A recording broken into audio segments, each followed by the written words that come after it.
bagaimana perjuangan dari Insinyur Soekarno, tentu yang menjadi sorotan adalah saat menjalani proses penahanan politik di penjara Bancai. Saudara, salah satu yang menarik dari Istana Negara kemarin adalah statement dari Presiden Joko Widodo yang mengingatkan kepada publik bahwa Presiden Soekarno ini berperan sangat penting pada kemerdekaan Indonesia dan juga bangsa Indonesia.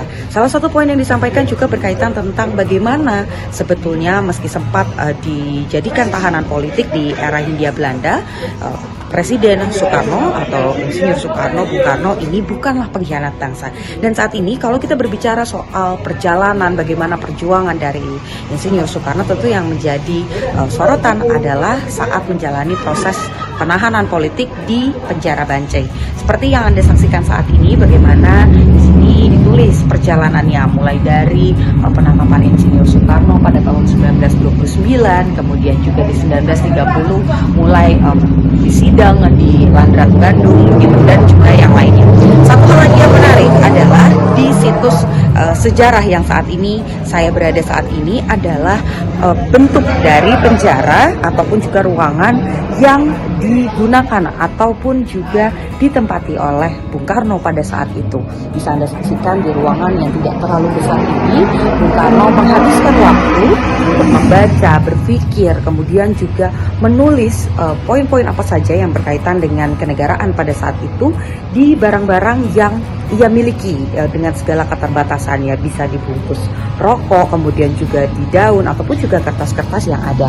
Anda bisa lihat bagaimana ruangan yang kecil ini menjadi saksi bisu bagaimana kemudian Presiden Soekarno pada saat itu membangun nilai-nilai ataupun juga pemikiran-pemikiran tentang bagaimana kemerdekaan dari bangsa Indonesia saat itu. Saya akan menunjukkan sedikit, ada tempat tidur yang ukuran juga tidak terlalu besar, kemudian ada kertas-kertas yang merupakan bacaan-bacaan Bung Karno pada saat itu, dan ini juga ruangan yang tidak diubah sama sekali sampai dengan tahun 2022. Jadi satu hal yang kemudian bisa kita cermati ataupun juga kita tarik nilainya yang tidak bisa kita lupakan dari Bung Karno adalah tentu saja bagaimana kita sebagai anak bangsa ini juga bisa berpotensi ataupun juga berkolaborasi dan menunjukkan untuk bisa menjadikan Indonesia sebagai negara yang merdeka dan tentu saja harum namanya di kancah internasional. Ini Putu Trisnanda, Bandung, Kompas TV.